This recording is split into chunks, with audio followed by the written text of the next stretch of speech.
कुछ है ही नहीं। यदि हम उसमें हैं तो हमारा वजूद है, यदि हम उससे बाहर हैं तो हमारा वजूद नहीं है। यदि हम उससे जुड़े हुए हैं तो हम आशीषित हैं, यदि हम उससे जुड़े हुए नहीं हैं तो हम आशीषित नहीं हो सकते। सांसारिक आशीषें होंगी जो कुछ समय के बाद में मिटती हुई, ढलती हुई और ख़त्म होती हुई दिखाई देंगी, लेकिन जो परमेश्वर के साथ में जुड़ा हुआ है उसको जो आशीष मिलेगी वो अतुलनीय होगी और उसकी तुलना किसी भी वस्तु के साथ में, किसी भी व्यक्ति के साथ में नहीं की जा सकती। परमेश्वर सब पर अपनी करुणा और सब पर अपनी दया को बनाए और सभी को आशीषित करे।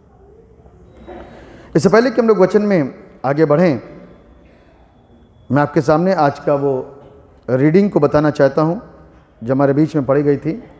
सबसे पहला हिस्सा पढ़ा गया था उत्पत्ति, उसका 11वां अध्याय और उसके आरंभिक 9 पद। दूसरा हिस्सा रोमियो की पुस्तक, उसका 12वां अध्याय और उसके 3 से 8। और सुसमाचार पाठ में से जो पढ़ा गया था वो था लूका रचित सुसमाचार, उसका 18वां अध्याय, उसके 9 पद से लेकर के 14 पद तक। इनसे संबंधित जो आज का थीम है, जो आज का शीर्षक है, वो कुछ इस प्रकार से है: true humility is to know what we are in the sight of God. यानी कि हम परमेश्वर की दृष्टि में क्या हैं, ये जानना ही सच्ची विनम्रता है। हम परमेश्वर की दृष्टि में क्या हैं, अपनी दृष्टि में नहीं। अब हमको ये सोचना है कि परमेश्वर की दृष्टि में हम क्या हैं, और बड़े संयमता के साथ में और बड़ी विनम्रता के साथ में इसको जानने की कोशिश करेंगे तो हम आशीषित हो सकते हैं। आमीन। इससे पहले कि हम लोग वचन में आगे बढ़ें, अपनी आंखों को बंद करेंगे और परमेश्वर से बुद्धि मांगेंगे, पवित्र आत्मा मांगेंगे कि परमेश्वर इस वचन को हमें सिखाए और समझाए और आशीषित करे। दुआ करें। जीवित और समर्थी पिता परमेश्वर, राजाओं के राजा, प्रभु के प्रभु, सर्वशक्तिमान परमेश्वर, सर्वयुगों से पहले सबसे ऊंचे पे विराजमान यीशु जी, हम आपको धन्यवाद देते हैं और ये प्रार्थना करते हैं पर पिता कि आप हम पर अपनी करुणा, हम पर अपनी दया को बनाइए, आशीष दीजिए। जो वचन से सीखें वो आपकी ओर से हो, जो वचन से समझाया जाए वो आपकी तरफ से हो, ताकि किसी प्रकार की कोई भी समस्याएं ना आए इसको सीखने में, समझने में। इंटरप्रिटेशन पर पिता अनुवाद आपकी मर्जी के मुताबिक हो, आपकी इच्छा के अनुसार हो, ताकि प्रभु एक सही और उचित अनुवाद के साथ में लोग शिक्षित किए जा सकें, और न सिर्फ शिक्षित किए जाएं परंतु उसकी सच्चाइयों को वो अपनी ज़िंदगी के अंदर पहला स्थान दे सकें। धन्यवाद प्रभु, आपने प्रार्थना को सुन लिया। सारा आदर महिमा गौरव आप देते हुए इस दुआ को आपके नाम में मांगते जैसे सुनिए और कबूल कीजिए। आमीन। प्रभु यीशु के जीवित समर्थी जलाली नाम में आप सब लोगों को जय यीशु मसीह की। जो अभी सुन पा रहे हैं मुझको और जो YouTube के माध्यम से भी देखेंगे या सुनेंगे, वो तब भी आशीषित हो सकते हैं, क्योंकि परमेश्वर का जलवा हर समय, हर जगह और हर वक्त पर है। कोई भी उसकी आशीषों को अपने जीवन के अंदर प्राप्त कर सकता है। तो जिस विषय को मैं आपके साथ में शेयर कर रहा हूँ, बांट रहा हूँ, वह है हम परमेश्वर की दृष्टि में क्या हैं। यह जानना ही सच्ची विनम्रता है। अभी तक तो हमने अपने आप को जो धर्मी गिना है ना, वो अपनी दृष्टि के अनुसार गिना है। कैसे? अपनी दृष्टि के अनुसार, अपने तरीके से हमने धर्मी गिना है। हमें लगता है कि हम बहुत अच्छे हैं, हमें लगता है कि हम बहुत सच्चे हैं, हमें लगता है कि हम बहुत पवित्र हैं, हमें लगता है कि हमारे धर्म के काम उनके धर्म के कामों से ज़्यादा अच्छे हैं, हमें लगता है कि हमारी धार्मिकता, हमारा दान दूसरों से ज़्यादा अच्छा और बेहतर है। लेकिन परमेश्वर को कैसा महसूस होता है, परमेश्वर को कैसा लगता है, ये सुनना और ये सोचना हमारा आज का कर्तव्य होगा कि हम उसको बड़ी ही तल्लीनता के साथ में और विनम्रता के साथ में समझें और जानें। मेरे साथ निकालिए लूका रचित सुसमाचार, उसका 18वां अध्याय। बैठ जाइए अपने स्थानों पे, बातें मत करिए, आवाज मत निकालिएगा, शांत होकर के बैठ जाइए। निकाल लीजिए लूका रचित सुसमाचार उसका 18वां अध्याय और उसके 9 पद से 14 पद तक आराम आराम से पढ़िएगा क्या लिखा हुआ है। उसने उनसे जो अपने ऊपर भरोसा रखते थे कि हम धर्मी हैं। बस बस बस बस यहीं रुक जाइए। उसने किसने, जोर से बोले ना, फिर से इसको देखिए, यीशु मसीह ने, उसने उनसे, किनसे है, उनसे जो अपने ऊपर भरोसा रखते थे। कौन भरोसा रखता अपने ऊपर? हमारी धार्मिकता सबसे उत्तम है, हमारी पवित्रता सबसे उत्तम है। मैं बताऊंगा, क्योंकि सब अपने आप को बड़ा बताते हैं ना। बड़प्पन जाहिर किससे होता है, यह तो सीखने की जरूरत है ना। बड़प्पन पता किससे चलता है, यह समझने की जरूरत है। हम खामखामी अपने आप को बता रहे हैं कि हम बहुत हैं, बड़े हैं, धर्मी हैं, पवित्र हैं, शुद्ध हैं, अनुष्ठानों को करने वाले हैं। अपने आप में ही हम अपनी खुशियों को संजो लेते हैं और दूसरों को गाते रहते हैं। अरे भैया सोचो जरा, किस बात को आप धार्मिकता गिनते हो? आप एक अच्छी बाइबल पढ़ लेते हो और आपके सामने कोई अच्छी बाइबल नहीं पढ़ पाता तो आप धर्मी हो गए क्या, या मैं धर्मी हो गया? आप अच्छी प्रार्थना कर लेते हो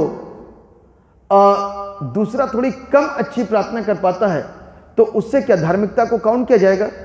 नहीं। हम और आप दुआएं करते हैं, प्रार्थनाएं करते हैं, आराधना करते हैं, गीत गाते हैं, वचन बांटते हैं, क्या उससे धार्मिकता गिना जाएगा? अरे भैया किसी ऐसे पढ़े लिखे को उठाओ, उससे भी करवाओ, वो भी वो काम करेगा। शैतान भी वो काम करेगा। कौन करेगा? शैतान। जानते हो ना, शैतान भी वो काम करेगा। जितने काम मैंने गिनाए ना, ये सारे काम शैतान जानता अच्छी तरीके से। तो बड़ा कौन हुआ? बड़ा तो यीशु ही है। लेकिन अब यहां पर आप कैसे तुलना कर सकते हो? शैतान भी एक अच्छा आराधक था, आप जानते हैं अच्छी तरीके से, लूसीफर उसका नाम था, एक अच्छा आराधक था, उसके जैसा तो कोई था ही नहीं। लेकिन एक आराधक के मन के अंदर कैसी भावना उत्पन्न हो गई, इस बात को कोई नहीं समझता। आप आराधना को देख करके अपने आप को जज नहीं कर सकते, गीतों को गा करके आप अपने आप को जज नहीं कर सकते, वचन को बो करके आप अपने आप को जज नहीं कर सकते। जज करने वाला सिर्फ वही है। बाइबल कहती है तुम्हारे धर्म के काम मैले चिथड़े के समान है, क्योंकि तुम एक बार करते हो ना, 10 बार गाते हो। अपना कहते हो, दूसरों को खंडित करते हो। यह कौन सी महानता हुई? आपके पास में यदि कुछ है तो उसको प्रस्तुत करो, उसको प्रकट करो। आपका यीशु सच्चा है तो उसको प्रकट करो अपने कर्मों के द्वारा। यीशु पवित्र, यीशु अच्छा, यीशु जिंदा, वो तो बिल्कुल है ही। आप उसके नाम को लेकर के सारी बातों को घोषित कर रहे हो, लेकिन प्रभु आपके जीवन में दिखना चाहिए, क्योंकि you are the follower of Jesus Christ. हम और आप प्रभु यीशु मसीह के अनुयायी हैं, तो हमें तो यीशु मसीह दिखना चाहिए। हमारे द्वारा तो गाली गलौच हो रही है, हमारे द्वारा तो उत्पात हो रहा है, हमारे द्वारा तो बुराइयां हो रही हैं, हमारे द्वारा तो दुष्कर्म हो रहे हैं, हमारे द्वारा तो तमाम तरह की बातें हो रही हैं। तो कैसे? और ये मैले चिथड़े के जो काम है ना, जो गुप्त में होते हैं, छुप के होते हैं, वो पब्लिक के सामने नहीं प्रकट किए जाते, वो सिर्फ प्रभु को पता होते हैं। किसको? किसको? इसलिए प्रभु क्या कहता है? तुम्हारे धर्म के काम कैसे हैं? हम तो और आप पहचान नहीं पाएंगे। आप हमको गिन सकते हो कि हमारे धर्म के काम मैले चिथड़ा के समान है? कोई नहीं गिन पाएगा। आप कहोगे पादी साहब बहुत अच्छे हैं, हम कहेंगे आप बहुत अच्छे हो, लेकिन यीशु मसीह कहेगा भैया तुम्हारे धर्म के कामों को मैं अच्छी तरीके से जानता हूं। क्या करता हूं? अच्छी तरीके से जानता हूं। तुम्हारे धर्म के कामों को अच्छी तरीके से पहचानता हूं मैं, सामने क्या हो और पीछे क्या हो। इसी चीज को यहां पर दर्शाया जा रहा है। उसने उनसे जो अपने ऊपर भरोसा रखते थे कि हम धर्मी हैं। कौन धर्मी है? हम धर्मी हैं। इस बात को कौन कह रहा है? एक फरीसी व्यक्ति कह रहा है। कौन कह रहा है? एक फरीसी व्यक्ति कह रहा है। क्या कहता है? देखिए जरा क्या कहता है। कहता है हम धर्मी हैं और दूसरों को तुच्छ जानते थे।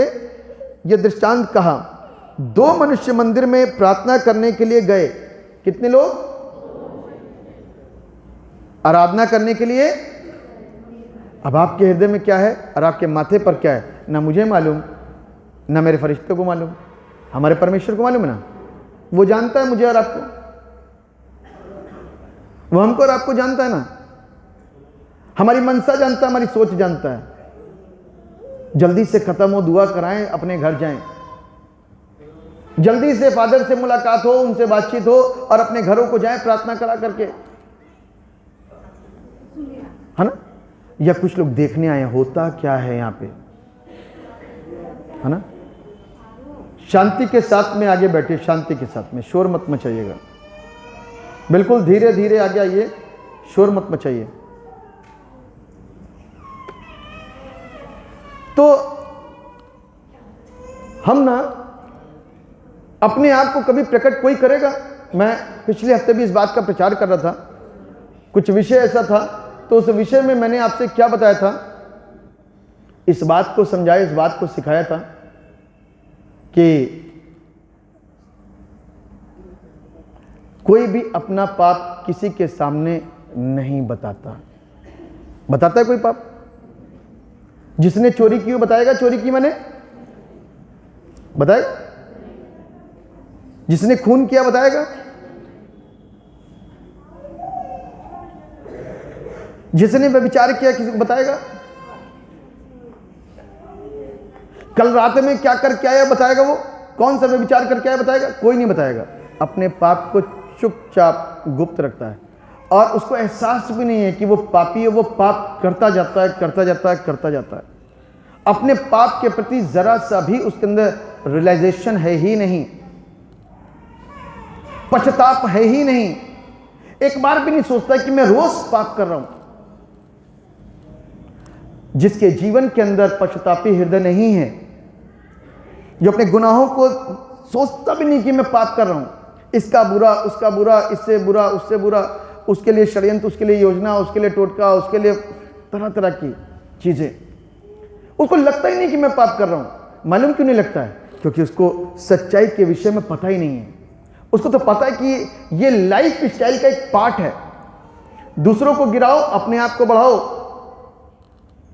उसका तो सोच ये है कि ये लाइफ स्टाइल की दुनिया कर रही है। धर्म गुरुओं को उठा करके देखते तो वो भी पाप करते हुए दिखाई देते, तो उनको फिर शिक्षा कहां से मिलेगी? नेकी की रास्ते पे कहां से आएंगे? सच्चाई कैसे समझेंगे? बाइबल कहती है जब सारे अंधे हो गए तो फिर ज्योति कौन दिखाएगा, रास्ता कौन दिखाएगा? वही जिसके पास में ज्योति है। जब ज्योति की बातें सिखाई जाती है ना, तो उसको छोड़ने में, उसको त्यागने में इंसान को बुरा लगता है। ऐसा लगता है कि मेरे से बोल रहा है, ऐसा लग रहा है कि मुझको कहा जा रहा है। क्योंकि बाइबल इस बात को कहती है, प्रभु हम चोर नहीं है। यीशु मसीह ने कहा हम चोर, यीशु मसीह ने बोला जो मेरी थाली में हाथ डालता है, उसने कहा हम चोर नहीं है, हम नहीं है। तुरंत बोले थे ना, क्योंकि उनको लगा ना कि उनको कहा जा रहा है। लेकिन जिसको कहा जाता है ना, उसको मालूम है। हर एक जन चोर नहीं है तो अपने आप को चोर क्यों मान रहा है? हर एक जन व्यभिचारी नहीं तो अपने आप को क्यों व्यभिचारी मान रहा है? यदि हम इसके चलते या यीशु मसीह इसके चलते लोगों को शिक्षा देना बंद कर दे तो हो गया खेल। फिर तो आ गई फिर अंधकार के ऊपर ज्योति। फिर तो कभी भी अंधकार के ऊपर ज्योति काम कर ही नहीं पाएगी, क्योंकि हम सच्चाई को दबाए हुए हैं। सच्चाई को दबाए हुए हैं। और सच्चाई को दबाने का काम नहीं है, सच्चाई को बताने का काम है, ताकि अंधकार के ऊपर जब वो उजागर होगी ना, तो पता चलेगा कि अंधकार क्या है और अंधकार के काम क्या है। बाइबल इस बात को सिखा रही है। 2 मनुष्य मंदिर में प्रार्थना करने के लिए आए, एक फरीसी था और एक चुंगी लेने वाला। कौन कौन? फरीसी कौन होता है?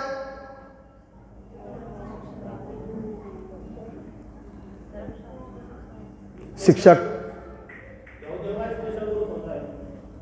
शिक्षित लोग होते हैं, ज्ञानवान होते हैं, बहुत ज़्यादा कट्टरपंथी होते हैं और शिक्षा होती है उनके पास में, व्यवस्था के जानकार। और चुंगी लेने वाला कौन? चुंगी लेने वाला कौन? नहीं, वो तो इंग्लिश में बोल रहे हो आप, टैक्स कलेक्टर। हिंदी में मतलब उसका अर्थ क्या हुआ? क्या दृष्टि से देखा जाता चुंगी लेने वाले को? जक्कई के विषय में कितने लोग जानते थे? चुंगी लेने वाला था, लोग उसको बुरी दृष्टि से देखते हैं, बेकार इंसान है, पैसा हड़पता है ना। तो चुंगी लेने वाला बेकार इंसान, पैसा लोगों का लूटता है ना। तो अब यहां पर दिखाया गया कि एक अच्छा इंसान है और एक बेकार इंसान है। अच्छा इंसान कौन है? फरीसी। बेकार इंसान कौन है? चुंगी लेने वाला। इस चीज को दर्शाया जा रहा है इस इलिस्ट्रेशन के द्वारा, इस दृष्टांत के द्वारा। और आगे यहां पर लिखा हुआ है कि फरीसी खड़ा होकर के, फरीसी कौन? अच्छा वाला इंसान खड़ा होकर के क्या दुआ कर रहा है? ध्यान से सुनिएगा। अच्छा वाला इंसान खड़ा होकर के कहता है, अपने मन में यो प्रार्थना करने लगा, हे परमेश्वर, मैं तेरा धन्यवाद करता हूं कि मैं दूसरे मनुष्य के समान अंधेर करने वाला नहीं। क्या हुआ? मैं दूसरों के समान अंधेर करने वाला। आप प्रार्थना किसके लिए करने आए हो? जोड़ किसके रहे हो? अपनी धार्मिकता को दिखा रहे हो। मैं दूसरों के समान अंधेर करने वाला नहीं। दूसरा कौन था मालूम है? चुंगी लेने वाला बराबर में खड़ा था। कौन था? मैं दूसरों के समान अंधेर करने वाला नहीं। तो मैं कौन हूं? बता रहा मैं कौन हूं। लिखा हुआ है, अन्यायी और व्यभिचारी नहीं, और ना इस चुंगी लेने वाले के समान हूं। आखिरी में मुंह से बात निकली गई, फूटी पड़ी ये बात कि ना इस चुंगी लेने वाले के, जो अन्यायी है,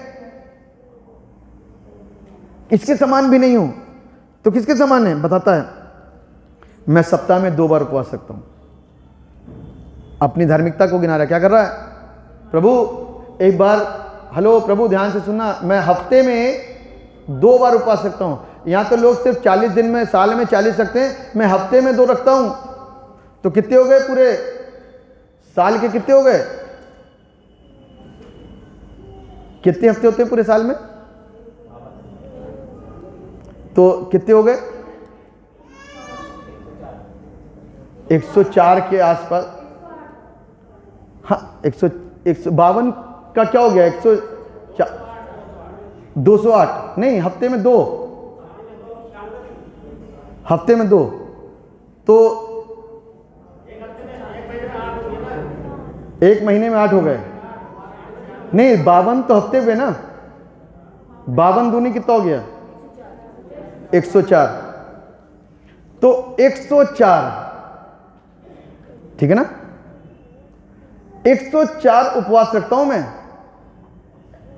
ये बता रहा, अपनी धार्मिकता को गिना रहा है। 104 उपवास रखता हूं, और कभी कभी थोड़ा सा आगे पीछे तो 105 भी हो सकता है, कोई प्रॉब्लम की बात नहीं। प्रभु मैं 104 105 के लगभग उपवास रखता हूं पूरे साल भर में, हफ्ते में 2। लिखा हुआ है, मैं अपनी सब कमाई का 10वां अंश भी देता हूं। अपनी सब कमाई का 10वां अंश भी देता हूं। परंतु चुंगी लेने वाले ने दूर खड़े होकर के,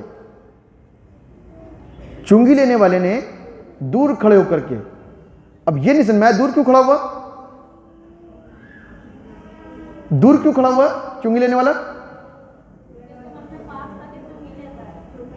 बिल्कुल बिल्कुल, क्योंकि उसके मन में पाप था, चुंगी लेता है। और इसका दूसरा पहलू मालूम कौन है? मैं पापी, वो पवित्र। उस पवित्र परमेश्वर से दूर रहो, और उससे आंख मिलाने के योग्य भी नहीं हूं, क्योंकि मैं पापी हूं। जिसको रियलाइज होता है कि मैं पापी हूं ना, वही बच सकता है। जिसको रियलाइज ही नहीं है कि मैं पापी हूं, तो उसके लिए तो बड़ा मुश्किल है। इसको तो पता था मैं पापी हूं, और इस बात को बोला। परंतु चुंगी लेने वाले ने दूर खड़े होकर स्वर्ग की ओर आंखें उठाना भी ना चाहा। पवित्र है भाई वो, और धर्मी लोग तो आंख मिला मिला के बातें करते हैं। वो पवित्र परमेश्वर है। लिखा है, उसने स्वर्ग की ओर आंख उठाना भी ना चाहा, सबसे बड़ी बात कि एक पापी को यह रियलाइज है कि वो पापी है। जो इंसान इस बात को नहीं मानता कि वो पापी है, तो मेरे लिए ये कहना गलत नहीं होगा कि उसके लिए बड़ा मुश्किल होगा स्वर्ग के राज्य में प्रवेश करना। क्योंकि सबसे ज़्यादा जो मार्क्स कटेंगे ना, वो उन लोगों के जो अपने आप को बहुत धर्मी गिनते हैं अपने ही दृष्टि के अनुसार, और दूसरों को नीचे कर देते हैं और अपने आप को धर्मी करते हैं। जैसे ये फरीसी ने करा, अपने आप को ऊंचा उठाया, अपनी उपवास भी गिना दिए, अपना दशवांश भी बता दिए, सब कुछ कर दिया, लेकिन इसको क्या कर दिया? नीचे कर दिया। इस व्यक्ति ने इसकी कोई बात नहीं करी, इस व्यक्ति ने सिर्फ अपनी बात करी, और अपनी बात करते हुए कहता है, दूर खड़े होकर के स्वर्ग की ओर आंख उठाना भी ना चाहा, वरन अपनी छाती पीट पीट कर कहा, हे परमेश्वर मुझ पापी पर। आप अपनी बात करने आए हो, दूसरों की बात करने नहीं आए हो। परमेश्वर के घर में अपनी बात करने आए हो, दूसरों की बात करने नहीं आए हो। परमेश्वर के राज्य में आप ही जाओगे, दूसरा आपके द्वारा नहीं जाएगा। आप बेशक उसके लिए एक मार्गदर्शक हो सकते हो, लेकिन आप उसको अपने साथ, अपने धर्म के कामों के साथ के अनुसार उस पापी व्यक्ति को खींच नहीं सकते वहां तक। इस बात को ध्यान रखिएगा। हमको और आपको इस बात की शिक्षा को भली प्रकार से सीखने की जरूरत है। कहता है, वरन अपनी छाती पीट पीट कर कहा, हे परमेश्वर मुझ पापी पर दया कर। मैं तुमसे कहता हूं कि वो दूसरा नहीं परंतु यही मनुष्य धर्मी ठहराया जाकर अपने घर गया, क्योंकि जो कोई अपने आप को बड़ा बनाएगा वो छोटा किया जाएगा, और जो अपने आप को छोटा बनाएगा वो बड़ा।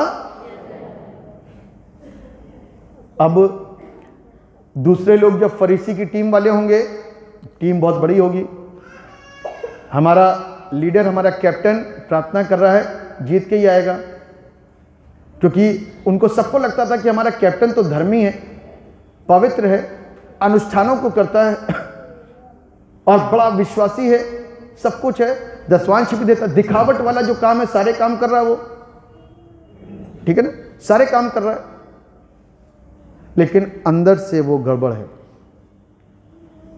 उसने अपनी ओर से दृष्टि हटा करके दूसरों को चेक करना शुरू कर दिया, अपने आप को दूसरों से चेक करना शुरू कर दिया।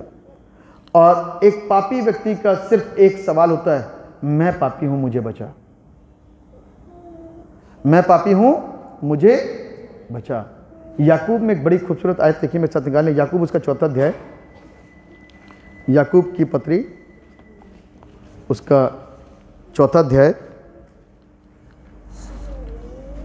उसका 6 पद, जिस किसी को मिले पढ़े। क्या परमेश्वर का भय ही तेरा आश्रय नहीं, और क्या तेरी चाल चलन जो खरी है तेरी 4:6।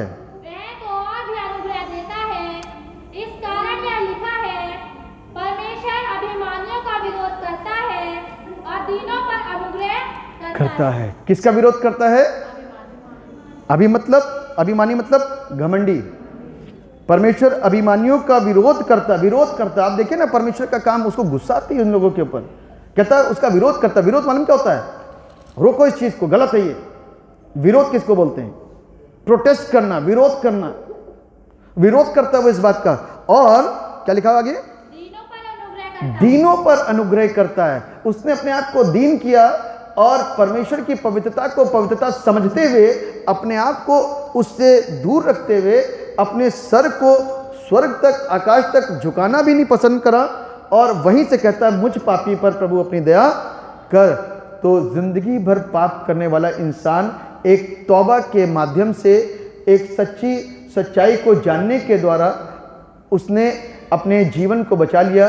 एक ने जिंदगी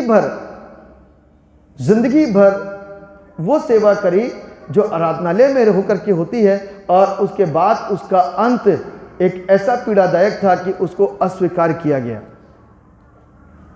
उसको क्या करा गया? अस्वीकार किया गया। मेरे प्रियो, हम लोगों को इस बात को जानने की जरूरत और आवश्यकता है कि हम और आप अपने धर्म के जो काम करते हैं उसके द्वारा कभी नहीं बचे। मैं आराधना में इस बात को बता रहा था कि हम और आप प्रभु यीशु मसीह के लहू और उसकी दया के द्वारा बचे हैं। क्योंकि धर्म के काम तो आपने देख ली ना कैसे थे। अभी फरीसी ने अपने धर्म के काम गिनाए ना, लेकिन परमेश्वर को पसंद नहीं आए। और ऐसे ही हम में से भी बहुत सारे लोग हैं, ऐसे ही हम में से भी बहुत सारे लोग हैं। हो सकता है हमारे धर्म के काम हम अपनी दृष्टि में सोचते हैं बहुत अच्छे हैं, और आप भी सोचते हैं कि बहुत अच्छे हैं, लेकिन परमेश्वर को ना पसंद आते हो। और ऐसे लोग जो पापी हैं, जो अच्छे काम नहीं करते, हो सकता है उनकी कोई एक ऐसी खूबी और एक ऐसा पश्चाताप परमेश्वर को पसंद आ जाए जो हमको अस्वीकार करके उसको स्वीकार कर ले। इस बात के ऊपर बड़ा सचेत रहने की जरूरत है कि हम ढील ना बरतें खरगोश के समान। अरे ये तो कछुआ है, कहां पहुंचेगा, जब तक ये एक कदम बढ़ाएगा तब तक मैं कहां पहुंच जाऊंगा। हम ढील बरत देते हैं, लीनियंट हो जाते हैं, बहुत ज्यादा हल्के में लेने लग जाते हैं प्रभु को, चर्च को हल्के में लेने आते हैं, है ना। उसके आराधनालय को, उसकी आराधना को, उसके वचन को हल्के में लेने लग जाते हैं। कहीं भी पड़ा धूल के अंदर फेंक रखा है, किताब कहीं भी पड़ी है फेंक रखी है, कोई इज्जत नहीं। वहीं पर पैर रखा हुआ है, उसी की साइड में पैर रखा हुआ है, और ये भी रखी हुई है, बाइबल भी रखी हुई है, मस्त मस्त, कोई इज्जत नहीं, कोई वैल्यू नहीं इसकी है। जबकि हमको इसकी इज्जत करनी, इसकी वैल्यू करनी। मालूम है, ये स्वयं परमेश्वर है। जो इसकी इज्जत करेगा वो इज्जत पाएगा, जो इसकी इज्जत नहीं कर पाएगा वो इज्जत कैसे पाएगा। ये तो हमारा परमेश्वर है। बाइबल हमको इस बात को सिखाती है कि आदि में वचन था, वचन परमेश्वर के साथ था, और वचन ही परमेश्वर है। ये वचन ही परमेश्वर है, क्योंकि इसके आने से हम बदलते हैं ना, इसके आने से हम चेंज होते हैं। परमेश्वर बदलता है, वचन बदलता है। इसलिए यदि आज हम और आप बदलना चाहते हैं तो इस बात को ध्यान रखिएगा कि कभी भी दूसरों को छोटा मत समझिए, कभी भी दूसरों को छोटा मत समझिए। ये दो बातें याद रखिएगा कि हम अपने धर्म के काम के द्वारा कभी भी धर्मी नहीं ठहराए जा सकते। ये परमेश्वर की दया है, और जो उसने लहू बहाया ना, जो कुर्बानी दी है, वो कुर्बानी के द्वारा हम बचाए गए हैं। और दूसरों को कभी भी झुकाए ना। फरीसी ने कहा, ये तो अभी बच्चा है, चुंगी लेने वाला है, इसको तो कुछ भी मिल ही नहीं सकता। अभी एक तरफा जीत है मेरी, परमेश्वर मेरी सुनेगा। एक तरीके का कंपटीशन, एक वॉर है, हम ही जीतेंगे। इज़राइल कहता है हम ही जीतेंगे, क्योंकि हम इब्राहिम के गोत्र से हैं, इब्राहिम के वंश के हैं, इब्राहिम के वंश के हैं, हम ही जीतेंगे, हम ही स्वर्ग जाएंगे। लेकिन बाइबल इस बात को क्लियर कर देती है कि परमेश्वर कभी भी पक्षपात नहीं करता। वो सच्चा है, पवित्र है और जीवित है। उसके तराजू में पक्षपात नहीं लिखा हुआ है, उसके तराजू में बेईमानी, धोखा नहीं लिखा है। उसका तराजू बहुत शुद्ध, और इतना शुद्ध है कि जो हल्का पाया गया तो वो गायब हो जाएगा। मालूम है। इसलिए हम और आप अपनी ज़िंदगी को शुद्ध करें, पवित्र बनाएं, ईमानदार बनाएं, तब हम आशीषित होंगे। और हम जो यहाँ पर आते हैं तो सिर्फ चंगाई के लिए मत आइए, सिर्फ चंगाई के लिए मत आइए, अपनी ज़िंदगी को बदलने के लिए आइए, अपनी आदतों को बदलने के लिए आइए। ये वचन के ऊपर ज़्यादा फोकस इसलिए दिया जाता है कि आप वचन के द्वारा अपनी जीवन को बदलें और अपने कर्मों को चेंज करें, अपने स्वभाव को और अपनी आदतों को, जो यीशु में आने से पहले थी और जो लोगों को पसंद नहीं आती थी, आज पसंद आने वाली हो सके। आज आप अपने माँ को और अपने पिता को अच्छे लगने वाले हो सके। आज पति अपनी पत्नी को और पत्नी अपने पति को अच्छी देखने वाले हो सकें। आज बच्चे अपने माँ बाप को अच्छे लगने वाले हो सकें, क्योंकि यीशु मसीह के पास आ गए। और यीशु मसीह तो हमको क्या करता है? बदलता है। यीशु मसीह हमको क्या करता है? बदलता है। यदि उसके पास आने के बाद में हम बदले नहीं तो यहाँ जितने साल आप बैठोगे ना, व्यर्थ हो जाएगा। आप एक प्रश्न करते हो मेरे से, पादी साहब 3 साल से आ रहे हैं, कुछ नहीं हुआ। आप 14 साल से आओगे, 15 साल से आओगे, 50 साल से आओगे और आदतों के अंदर परिवर्तन नहीं हुआ, तो स्वर्ग में प्रभु क्या कहेगा? कोई फायदा नहीं, सब कुछ बेकार, मैले चितरई के समान, लो इसको फाड़ करके फेंक दिया। प्रभु के दर को हम खटखटाते रह जाएंगे और वो कहता मैं तुम्हें नहीं जानता। तो इसलिए थोड़ी सी कोशिश करें, थोड़ा सा चेंज करें, बदलें, आशीषित हों। परमेश्वर देने के लिए आया है। वक्त है अभी हमारे पास में, पता नहीं किस समय किसकी आंखें बंद हो जाए, हम नहीं जानते, लेकिन उससे पहले जो समय है उसको इज्जत देते हुए, उसको समझते हुए अपने परमेश्वर को जानें और उसकी महिमा करें और अपनी ज़िंदगी को बचाएं, क्योंकि मरना तो सबको है, आज नहीं तो कल। मौत का डर लेकर के यदि हम और आप जीवन को जिएंगे तो मौत निकट आ जाएगी। मौत का भय नहीं होगा तो मौत आपसे दूर भागेगी। यीशु का नाम लीजिए, सारी चीज़ें इतनी सुरक्षित और सफल होंगी, आपको महसूस होगा कि कुछ चेंज आपके अंदर, लाइफ के अंदर आया है। परमेश्वर हम सबको आशीष दे, बरकत दे और अपनी महिमा के लिए बहुतायत के साथ में हमको और आपको इस्तेमाल करे। हमारी और आपकी समझ को, हमारी और आपकी बुद्धि को वो खोले, ताकि हम पूरी रीति से आशीषित हों और परमेश्वर के नाम को धन्यवाद दें। दुआ करें।